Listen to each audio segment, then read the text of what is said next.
আসসালামু আলাইকুম প্রিন্সেসরা। আজকে আমার সম্পর্কে কিছু বলি। হুম। আমি আগে একটা সময় ছিল যখন আমি বোরখা পরাটা মানে বোরখা তো পড়তাম না, যদিও মানুষের পাস্টের কথা বলা উচিত না।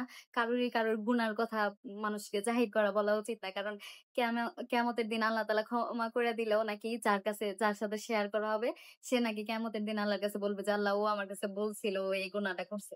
এই ক্ষেত্রে বলা উচিত না। তারপরেও সবাই অনুপ্রেরণা তৈরি করার জন্য এই কথা বলতেছিলাম।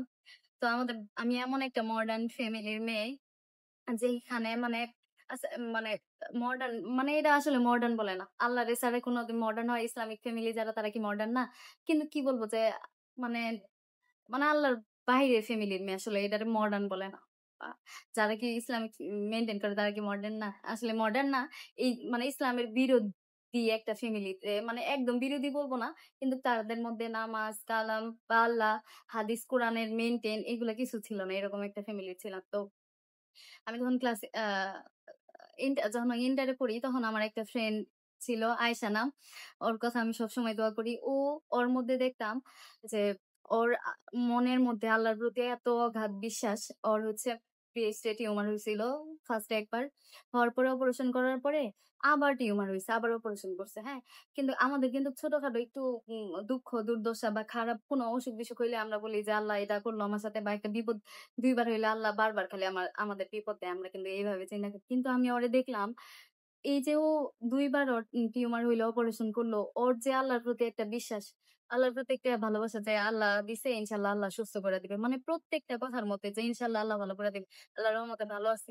মানে প্রত্যেকটা কথায় যে আল্লাহর সাথে একটা আন্তরিক সম্পর্ক না, এটা আমার মনের মধ্যে একটা ব্যাপার মানে এ একটা মনের মধ্যে একটা দাগ কাটলো যে ও আল্লাহর প্রতি এত বিশ্বাস কিভাবে রাখে? ওই সময় পর্যন্ত আমি আসলে ইসলাম সম্পর্কে এখন যে সামান্য একটু পরিমাণে জানি, এই সামান্য একটু পরিমাণের ধারণা আমার ওই সময় কিছুই ছিল না। আর ওই সময় সত্য কথা যে ওইরকম নামাজও পড়া হইতো না বা বললাম না যে অন্যরকম একটা ফ্যামিলি থেকে আসছি। হইতো না আসলে। কেউ প্রেশারও ক্রিয়েট করতো না, নিজের হইতো না। সবাইরে দেখতাম যে অন্যরকম আধুনিক, অত্যাধুনিক যেটা অশালীন চলাফেরা বলে ঐরকম দেখতাম। তো আমি ওইভাবেই চলাফেরা করতাম। এমন না যে আবার জিন্সের প্যান্ট গেঞ্জি পরে ঘুরছি। কিন্তু কি মাথায় ঘোমটা দেওয়া বা পর্দা করা, বোরখা পরা এগুলা করতাম না। নরমালি থ্রি পিস বা হচ্ছে জিন্স থ্রি পিস এগুলাই পড়তাম। বোরখা কোন সময় পড়তাম না। তো পরে ওর কথা হইলো আর তখন ১ম মিজানুর রহমান আজহারীর ওয়াজ আমি আরকি শুনি। তো আমি এত ইমোশনাল হয়ে গেছিলাম যে আমার পরীক্ষা, এগুলা বাদ দিয়ে আমি উনার ওয়াজ শুনতেছিলাম। পরীক্ষা মানে বই সাইডে লুকায়া বইয়ের ভিতরে মানে মোবাইল রাইখা লুকায়া শুনতাম। তো এরকম করতে ইন্টার দিয়ে ফেলছি। তারপর অনার্সে ঢাকায় ভর্তি হইলাম। আসার পরে একটু সময় কলেজ থাকে ৮টা থেকে ১০টা ১২টা পর্যন্ত। তারপরে বাসায় এসে আসার পরে সেই সারাদিন শুধু ফোনের মধ্যে YouTube এ ওয়াজ দেখতে থাকি। বিভিন্ন জনের আমার আসলে নাম নাই। আমার নাম মনে নাই আসলে, হ্যাঁ? আ হেদায়েতের জন্য আসলে এরা আল্লাহর উপরে মানে উসিলা হচ্ছে এদের আমি মনে করি। অবশ্যই আল্লাহ আল্লাহ যদি হেদায়েত না করে, কারোর ক্ষমতা নাই কারোর জন্য দোয়া করে কারোর হেদায়েত আনার। তো অবশ্যই আল্লাহ চাইছে, আল্লাহ এদের মাধ্যমে বা এইসব জিনিসের মাধ্যমে হয়তোবা আমার মনটাকে আল্লাহর প্রতি দুর্বল করছে। তো আমি যখন মহানবী সাল্লাল্লাহু আলাইহি সাল্লামের মানে উনাদের যে ওই সময়ের যুদ্ধের কাহিনী বা উনি আমাদের জন্য কত স্যাক্রিফাইস করছে এই কাহিনীগুলো যখন শুনতাম না তখন আমার চোখ দিয়ে পানি পড়তো। হুম? আর ওই যে ইন্টারের সময় না আয়েশা আমারে বলত যে, "তুই এটা কইরা দেখ। আল্লাহর দিকে আইসা দেখ, নামাজ পইড়া দেখ। এই জিনিসটা এই আমলটা কইরা দেখ। দেখ আল্লাহ তোরে বিপদ থেকে রক্ষা করবে। দেখিস আল্লাহ তোরে এটা করব।" ও হ্যাঁ, ও আমারে অনুপ্রেরণা দিছে। ২ হয়তোবা আল্লাহ চাইছে যে আমি আগে যেভাবে চলাফেরা করতাম ওই চলাফেরা থেকে বের হইয়া আল্লাহর দিকে যাই। কিন্তু আমি এরপরে থেকে অনার্সের ১ম বর্ষ যখন তখন থেকে মানে আমার এত কান্না করতাম মানে এ মনে মানুষ মারা গেলে কি পরিমাণে কান্নাকাটি করে এই গল্পগুলা শুনলে আমার এরকম কান্না পাইতো। তো আল্লাহর মহিমার কথাগুলা শুনতাম যে অনেক ভিডিও মানে আমার মনে হয় না যে মিজানুর রহমান আজহারীর এমন কোন মানে আ ভিডিও আছে যে আমি ওই সময় দেখি নাই। তারপরে হচ্ছে তারিক জামিলের মাওলানা তারিক জামিল উনার হচ্ছে উনার পাকিস্তানি অনেকগুলা ভিডিও দেখি। তারপরে বাংলাদেশের আরো অনেকের হচ্ছে সৈয়দ মোবারক বাড়ি না কি যেন নাম আসলে মনে নাই। আল্লাহ মাফ করে আমারে। অনেকেই আছে। এরকম অনেকে আছে যাদের হচ্ছে ভিডিও আমি দেইখা আমার খুব মানে আস্তে জানলাম যে আল্লাহর মহত্বের ব্যাপারগুলা জানলাম। তারপর হাদিস, কোরআনের বিষয়গুলা জানলাম। যখন আস্তে, আস্তে জানলাম না তখন বেশি ইমোশনাল হইতে থাকলাম। তারপরে আগে যে আমি আমার ডায়েরিতে লেখা আছে যে আমি চাইতাম একটা সময় যে আমি বড় হইলে মডেলিং করব। ঢাকায় যদি যাইতে পারি আমি মডেলিং করব। সত্য কথা আল্লাহ মাফ করুক, আস্তাগফিরুল্লাহ, আল্লাহ মাফ করুক।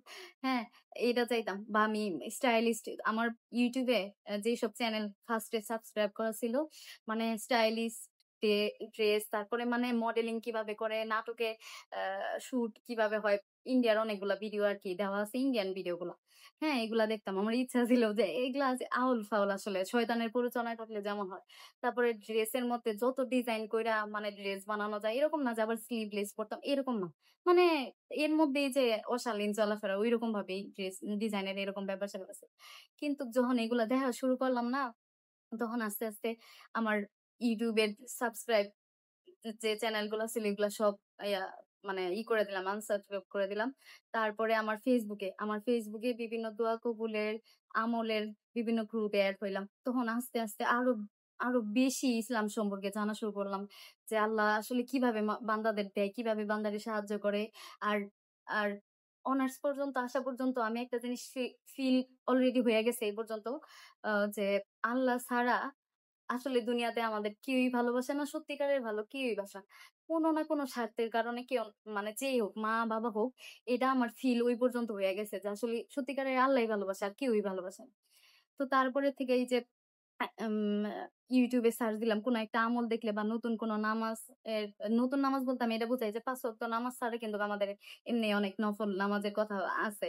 তো এগুলাও আমি জানতাম না। টোটালি কিচ্ছুই জানতাম না। এখনো তো জানি না। যারা অনেক বড়, বড় স্কলার তারা তো অবশ্যই বই-টই পইড়া বা হাফেজা তারা তো অনেক বেশি জানে। এখনো কিছু জানি না। এখন যা জানি তা হচ্ছে যে অভিজ্ঞতার অনুসারে জানি যে অনেকের YouTube এ সার্চ কইরা বা বিভিন্ন বই দেইখা কয়েকটা বই আছে আমার কাছে। তারপরে আ বিভিন্ন গ্রুপে অনেকে আছে, অনেক জানে। উনাদের কাছ থেকে শুইনা প্রশ্ন কইরা যায় না। এইভাবে হচ্ছে জানা শুরু হয়ে যায়। তারপর থেকে আমার Facebook এ এই মানে কোনো আজে-বাজে কোনো গ্রুপে আমি এড না। জাস্ট খালি দোয়া কবুলের গ্রুপ, আমল বা ইসলামিক গ্রুপ গুলাতে। তারপরে আমার TikTok এও সেম মানে ইসলামিক ভিডিও।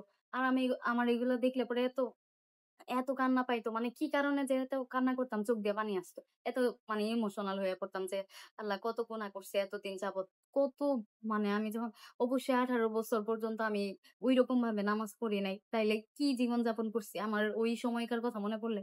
আর ওই সময় আমি মাথায় ঘুমটা দেওয়া পর্যন্ত মানে আমার কাছে বিরক্ত লাগতো। আর এই সময় আমি আসছি যে একটা বিয়ের অনুষ্ঠান পর্যন্ত আমার বুরকা ছাড়া যাইতে আনইজি লাগে যে বাসা থেকে বের হবো সামনে বুরকা পইড়া যাই। হ্যাঁ, এরকম সামনের দোকানে যাবো। তো আমি আরেকটা জিনিস খেয়াল করে দেখছি যে আমরা অনেক সময় দোয়া করি যে ওই মানুষটার আল্লাহ হেদায়েতের ব্যবস্থা করুক। হ্যাঁ, আল্লাহ না চাইলে যে হেদায়েত আ আমরা দোয়া কইরা বা কেউ যদি নিজের জন্য দোয়া করে, তা মানে নিজের দোয়া কইরা বা কেউ দোয়া কইরা কারোর হেদায়েত আনতে পারব না। যদি আল্লাহ না চায় যে এই বান্দা আমার দিকে ফিরে আসুক, জীবনেও সম্ভব না। এটা আমি অনেকের জন্য দোয়া করছি কিন্তু আ এরকম হয় নাই। হ্যাঁ? যে পরবর্তীতে বুঝতে পারছি অবশ্যই আল্লাহ চাইতে হবে। আল্লাহ না চাইলে এটা সম্ভব না। আর অবশ্যই হয়তোবা আল্লাহ আমারে চাইছে। আল্লাহ মৃত্যুর আগ পর্যন্ত আমার হেদায়েতটা রক্ষা করুক। সবাই আমার জন্য দোয়া করবেন অবশ্যই। আর আমার ফ্যামিলিও আস্তে, আস্তে আসলে মানুষের বয়সের সাথে, সাথে অনেকটা পরিবর্তন হয়। হ্যাঁ? তার মধ্যে সবচাইতে বড় পরিবর্তন আম্মুরও আসছে। অনেক বিপদ আমাদের ফ্যামিলিতে গেছে। আম্মু এই বিপদ থেকে অনেক কিছু শিখছে। আম্মুও লাস্টে বুঝতে পারছে যে আল্লাহ ছাড়া আর ২য় কোনো ব্যক্তি নাই আমাদের যে আমাদের দুনিয়াতে বেশি ভালোবাসে। দুনিয়াতে মা উপরে আল্লাহ ছাড়া আসলে আল্লাহ হযরত মুহাম্মদ সাল্লাল্লাহু আলাইহি ওয়াসাল্লাম মানে উনারা হচ্ছে বিনা স্বার্থে ভালোবাসা আরকি। যে কোনো স্বার্থ নাই। আর দুনিয়ার মানুষের প্রতি যতই ভালোবাসা যতই করো লাভ নাই। স্বার্থ ছাড়া কিছুই না। স্বার্থ উদ্ধার শেষ। বাবা-মাও অনেক সময় সন্তানের সাথে স্বার্থের জন্য করে। স্বার্থের উপরে ব্যবহার করে। যাই হোক, এই আমার কাহিনী, অনেক কাহিনী আসলে অনেক সময় কথার মাঝখানে অনেক কথা আছে তখন বলব। আর এখন আমার যতটুকু মনে হইলো এই কাহিনীটুকু আরকি বললাম। আজকে এই পর্যন্তই। আল্লাহ হাফেজ। আসসালামু আলাইকুম।